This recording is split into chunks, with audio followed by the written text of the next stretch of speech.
This is here the all-new Audi Q3, completely new generation, everything you need to know about this model, and I can promise this will be super interesting because Audi has taken a lot of beating for their recent interiors, and strangely, and also in a positive surprise, this interior seems to be even better than the latest, more expensive, larger Audis. Why is that? And all about this car now with Thomas Nautical Fuel in 4K, full screen, full length. Let's go. Here in sage green, very interesting color. It appears actually darker than it actually is. So in outside daylight, it will appear brighter, this lighter green colorish then. And here it looks a little bit dark greenish, so to speak. Huge Audi rings in the front.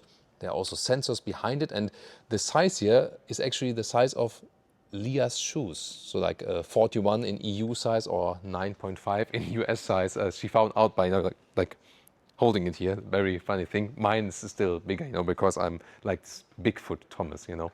And then you can see here this really open design in the front grille. This is the S-Line exterior. It will also be S-Line interior, and you can see more honeycomb styling in the lower part, black contrast then here as well. Of course, you can also get base versions without S-Line then later on. As for the length, we're here at 4 meters 53 or 178 inches. That's about 4 centimeters or 1.5 inches longer than the predecessor, and that is only the front overhang, you can see. So the wheelbase is unchanged, and you just have a little bit more length here in the front, and that is very appealing design-wise because cars with a longer front hood just look a little bit better. That's just fact, even though it's nothing for a better use case or so on, but it's just better for the design. And no wonder the designer of this vehicle here was an Italian. So that is maybe also a reason for that. And then here the wheels from 17 to 20 inch. These are the biggest wheels available. 20 inch look pretty massive. Of course, you always have to keep in mind that larger wheels might reduce the comfort. And talking about comfort, what you could do, you know, to counterbalance this or to balance this effect, you have an adaptive suspension. The logic is base suspension, fixed sport suspension, or the optional adaptive suspension. And then you now get the 2-valve technology. So, you know, you can rule individually then basically, and also have a wider span between comfort and sportiness. And yeah, where have we heard that? Yes, from the VW Tiguan, because this is also a sister model to the Tiguan and to the Cupra Terramar. And this will be built in Hungary in the Audi plant together with the Cupra Terramar. The Tiguan is not running from the same line, but they are still, you know, sharing a lot of technology like these 2-valve DCC dampers, or DCC Pro as Volkswagen is calling it. And then in the rear, completely new design as well. Illuminated rings here too. And then the light strip that goes all the way through. And you can also get optionally these OLED in the rear because there's a, let's say, complex light structure. And let me first talk about the rear lights. You can see here, these are these organic LEDs. They're placed in like this, and look at that, how slim they are actually. You can hardly see them when I hold them like this, so slim they are. And OLED, because they contain organic components in a chemistry way, not living beings or something like that. It's just because they have a carbon share basically. And there's a polymer that basically creates the light source, similar in the technology like is used in like monitors, screens, TV screens and so on. And that's why they also have to seal off these rear lamps even better against dust, rain, ice, cold, warm and so on. So this will be more sealed basically than with a classic technology, but you only get them optionally. And then you have like this really spectacular effect here in the rear, and you can also pick different light signatures and so on. The logic is there's a base LED, then there's a mid-trim LED, where you can of course also get these cascading indicators. They are also included in this high trim LED. You can get these OLED for the rear. Just finishing the design in the rear here again with this S-Line honeycomb style, and no fake exhaust, no job for the Autogefühl fake exhaust police, a clean design here in the rear. And as for the front light, also here, this is like the main headlamp. And here you also have base LED, then an LED Plus, which also, as I said, includes this turning indicator style and so on. And then optionally, like on top of that, you have a digital matrix function. Digital, what does it mean? It just has a high resolution with a lot of individual pixels that can even project something in connection to the assistance systems on the road, like light carpets guiding you the way what is happening on the road.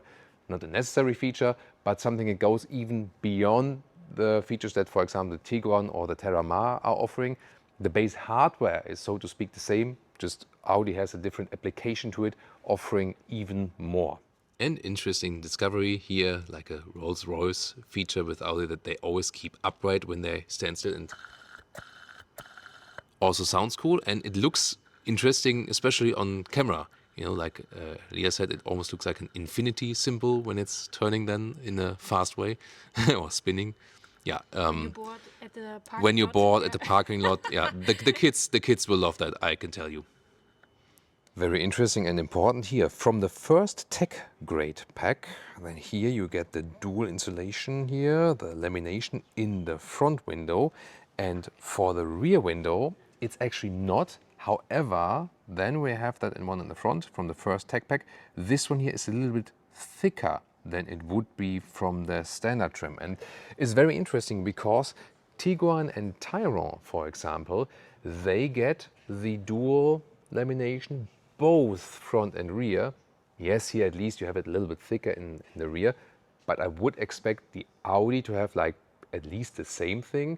Then again, I say Tiguan and Tayron is more family focused, more rear passengers. Yeah, and the question is how much different it does make while driving. We can check it, for example, when we drive it on the motorway for you very soon. Now to the interior with the known key fob. Good quality, looks nice, definitely, and door closing sounds. Classic door handles. I really prefer the classic door handles, and this is also how you close the door when you just hold your hand on the outside. Mirrors fold in, hold your hand on the inside, and everything opens again. I think that logic can't be beaten. And then here, closing sound. Super solid. Actually one of the best door closing sounds we have recently heard overall. And in the rear even more so. That's what I expect from an Audi, you know, and this one actually delivers. And it's really a positive surprise today that it does deliver in many aspects.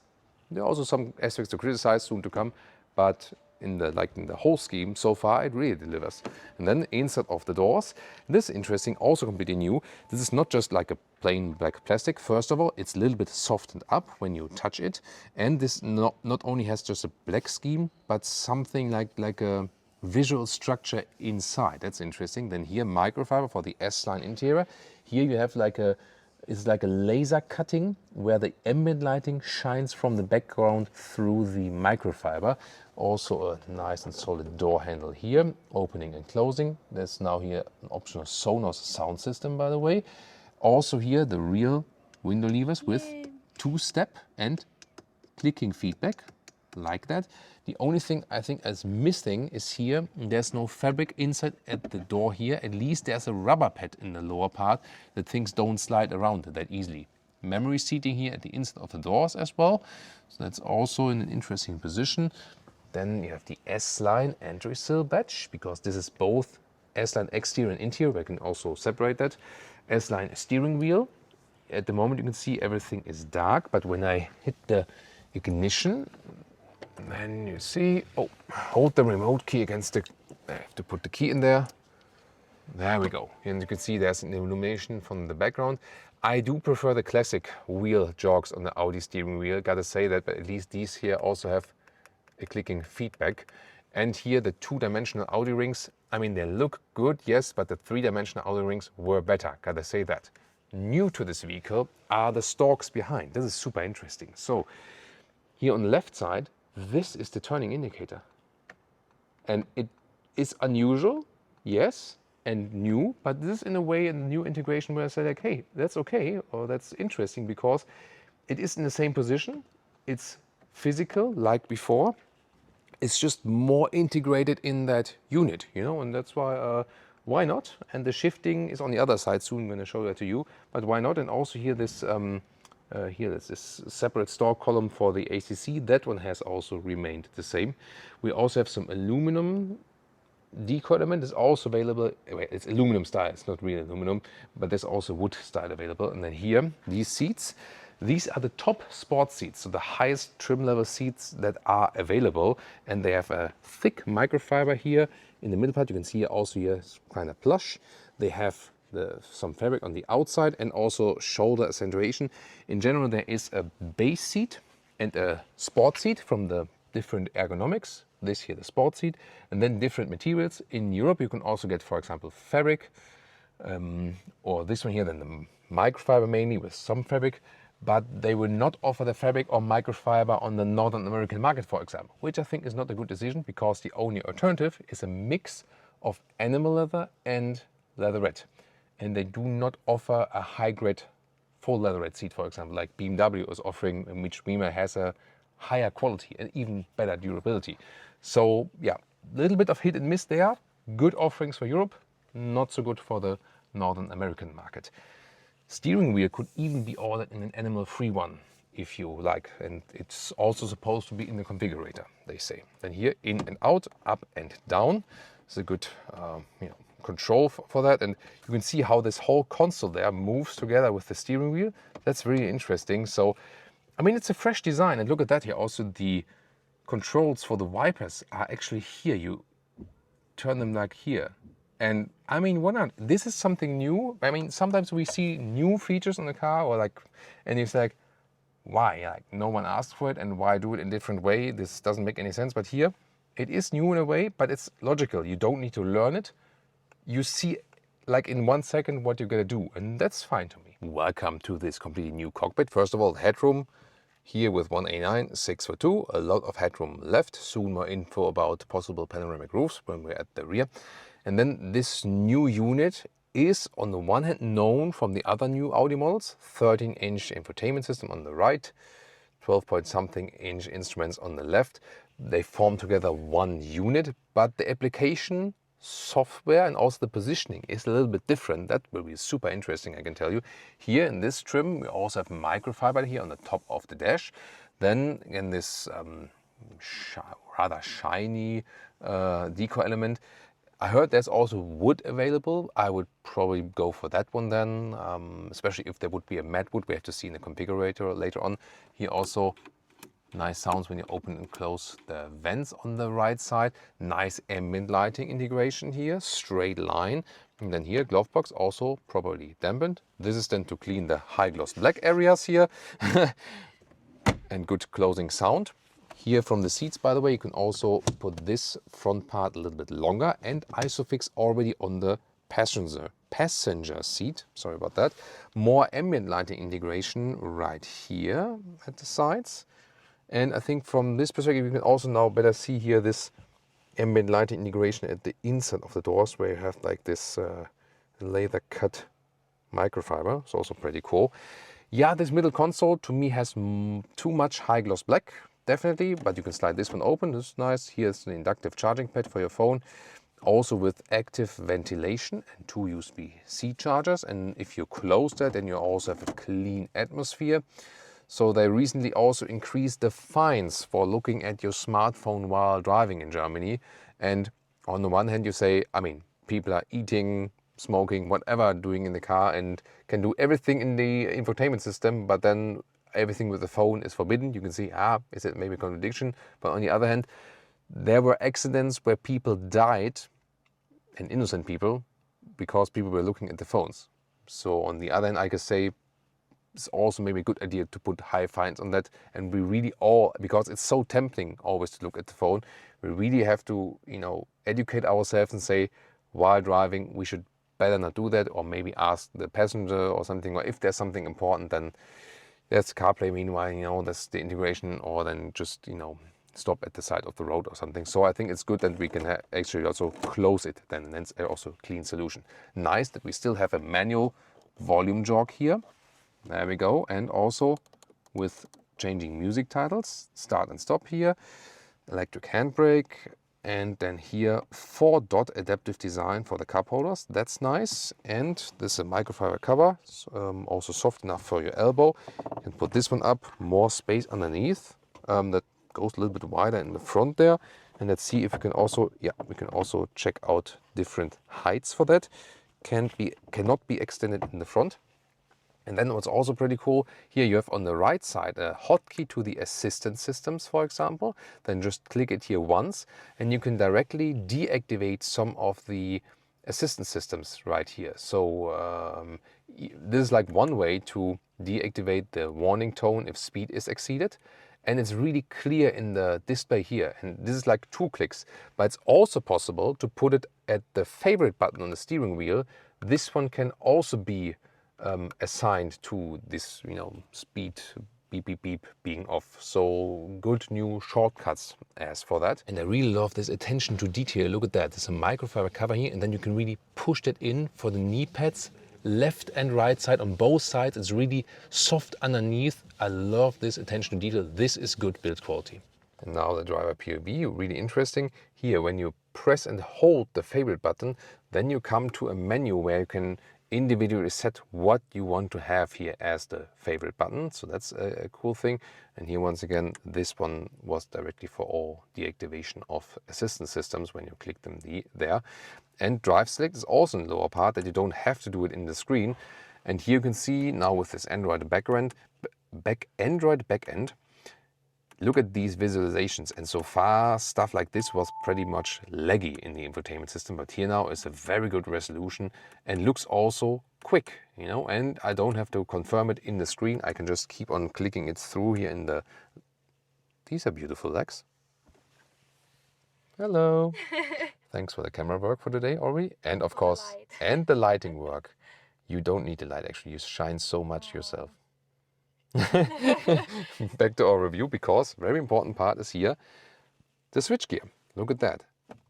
Drive, reverse, or here drive and S mode and park. And why not? I mean, it's a nice integration. You get a haptic feedback. It's a new idea, but it is, so to speak, not complicated to learn. You directly know what you're doing, and I think this is, finally a new solution, which is also making sense. And then to these instruments here, and I think the best thing is here, yes, the return of the digital analog RPM meter. Yes, thank you. We have been asking for that, Audi, and now it finally seems to have returned. And then you can also, of course, optionally get a head-up display. And as for the AC unit, of course, I prefer the classic Audi solution, but you gotta say, it's not the best integration here in the screen, but in comparison to the other new Audi models, it's placed a little bit higher here. So in the other Audi models it was like here, and I was like, how am I supposed to? But here it's not the best I've seen, but you can better manage that, like with spreading your fingers without breaking your fingers, actually. So here it's better than in most other new Audis here than for the seat heating. Still, they got rid of the best climate unit ever. So I wish that this one makes a return at some stage, but at least, as I said, a little bit better integration than with the other all-new Audis. Rear seats, the doors open wide enough, then also here with a nice microfiber covering here, and also this integrated grab handle. That's actually a nice idea as well. And also here the top part here with this somewhat softened up material, so it's soft to touch, and also doesn't have the plain black plastic look, but it has, once again, like in the front, this structure here, and here more microfiber insert. Yeah, there's no covering here, but at least they have a rubber pad at the bottom that things don't slide around and so on. And then here, rear seats, you have this slidable bench, pretty cool. Soon it will also be featured in the extensive trunk part.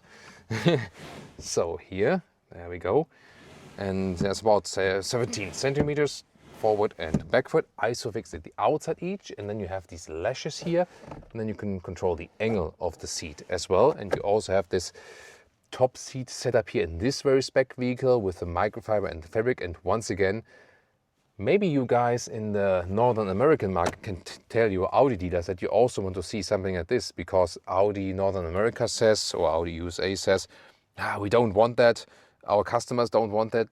But I think a lot of customers would like to have this microfiber styling. Or what do you think? Then here, 1/3, 2/3 means I can also slide this 2/3 here, forward and backward. And then I have the cup holders right here with adaptive function. It's a good build quality with nice fabric insert, and also then here for the ski hatch, the individual part. In the middle part you have two USB-C chargers, and then here the separate vents, also with nice clicking sound. There we go. In the lower part, when the car is powered, you also have then the, it works actually, even here. So this is a touch unit. However, it does have some clicking sound feedback, so on. Oh, but now I have to tune down the AC vent again, otherwise it's too loud in the interior. And as for the space, for the dimensions, this is the seat as I would be driving. Still works here. As for the legroom, it's not the longest SUV. And here also this recess is at the right position, that I still have some space right there. And you can see the floor is also low enough. That's in nowadays cars a very important aspect indeed. And then headroom with 189, 6'2", still some headroom left. And important, you can also get a panoramic roof.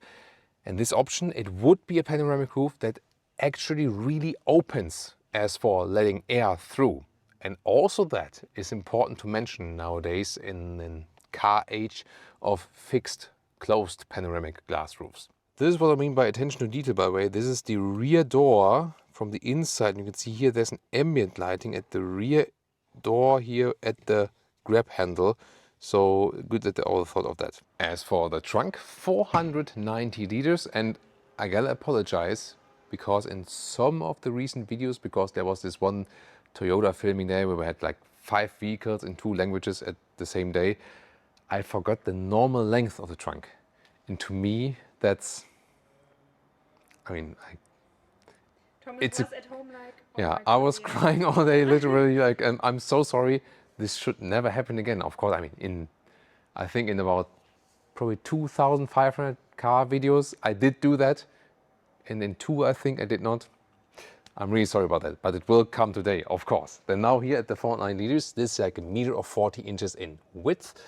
Cabin trolley here also fits in vertically underneath. And then, of course, now the normal length for everyone here is about 90 centimeters or 35 inches. Then I already show you right here. So this is the normal position here of the rear bench, the backward. And then here you can slide the bench, so I showed you earlier, forward and backward. This is then the difference you have here. So you can see it right there also at the scale. It's like 17 centimeters or 7 inches. But also I put it a little bit more upright. So these 2 possibilities, you have to gain more trunk length if you drive maybe with 2 and just want more trunk length and so on.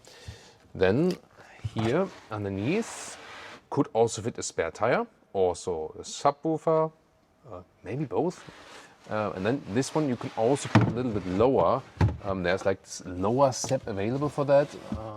There we go. So like this you can get more trunk height. Yeah, see here, then you have this step. So that would also be possible. And then for the total length, I have to remove this part here. And gotta believe that we recently did the Renault Austral. And there we had like this kind of splinters from the lower material. And I had like a splinter in my finger for like 2 weeks and maybe 12, 13 splinters. So you really have to be aware if these covers here are made from bad materials, so to speak. This one here makes a fine impression, so there's no splinter danger here for my fingers this time. Then you can see more of the trunk and also the top length, so the top height, so to speak. And this here at 80 centimeters or 31 inches. That's really good with the lower position. That's actually pretty cool. And here I can show you more how flexible it is. So when I put this bench forward like this, and then you can here see the angle difference. This one is more upright then, this one is more backward in the position. There you can like this or maybe like this. So this one even like this. So these possibilities you have, or of course go back all the way again for the normal passenger setup. And then folding down everything, this works as well. And then you can see here it kind of is fixed, and then you have to pull the strap here again to unfix it, so to speak. Ski hatch also available, that you only fold this part here, and then the total length 1.75 m or 69 inches, or 1.73 m or 68 inches, depending on, is always the question like where exactly does the lid close. In that case you would need to measure from the inside while the lid is closed, and then yeah, it usually ends like here or something like that, like closely before that one. But yeah, I think 1 or 2 centimeters won't make the biggest difference. And in both cases, actually here, you can see that there's a nice transition. Even if this one here is in a lower position here, then you have still a nice transition to the rear seats. So they thought about that to make this one flexible. That's a good idea, actually. And then, because there it raises kind of, and then when you put it in a higher position, then of course you have an even better transition than here to the rear seats. Engines. Let's start with the most desirable one, which is also under the hood right here. This 2-liter TSI with all-wheel drive, so front plus rear on demand. Gas struts. Oh, one is actually enough interesting, but yeah, it's a powerful one. Nice dampening underneath. This one here, 265 horsepower from this 2-liter 4-cylinder. All-wheel drive, as I said, 5.7 seconds in the acceleration figure. This engine would also be available with a 204 horsepower trim. And then as the entry-level engine, there's a 1.5 TSI pure petrol engine. That one also builds the base for the new plug-in hybrid, now with a bigger battery, 20 kilowatt hours net. And that will be some pure electric driving, like realistic 80, 90, maybe 100 kilometers, 50, 60 miles and so on. And also 50 kilowatt DC charging. So the plug-in hybrid is the drivetrain that has changed most, so to speak. And then, of course, there will also be, again, the 2-liter TDI for the European markets, for example. So after Audi took a beating for a lot of the last or recent cars, this one I think works very well, both exterior, interior, especially from the interior build quality. Yeah, the climate unit was better in the predecessor, that's maybe, but the other features, really a lot of improvements here with this one. Looking forward to drive it as well. And yeah, the Tiguan and the Terramar, they are close, and they are also very close siblings. And for example, that window thing, what I explained earlier, maybe the Tiguan is better than for the rear passengers and so on. But you also got to say that the Tiguan, price-wise, kind of moves in the same direction now like the Q3. So an Audi Q3 is not really more expensive anymore than a Tiguan. And prices indeed start at 45,000 euros. Okay, the base price is like 3,000 euros above the Tiguan. But we had test vehicles of a Tiguan that were spec'd at 70, 75,000 euros. And indeed, the car as it stands here right now, top engine and also top trim, top spec and so on, will be somewhat between 70 and 80,000 euros, so approximately 75,000 euros. So a full spec Tiguan will be almost on the same level like a full spec Audi. And then of course it always depends on the concise leading rates. So would you agree that this one here now is a new Audi that works very well and that you're also happy with in the interior? Really looking forward to your comments, and of course want to see you at our next review right now.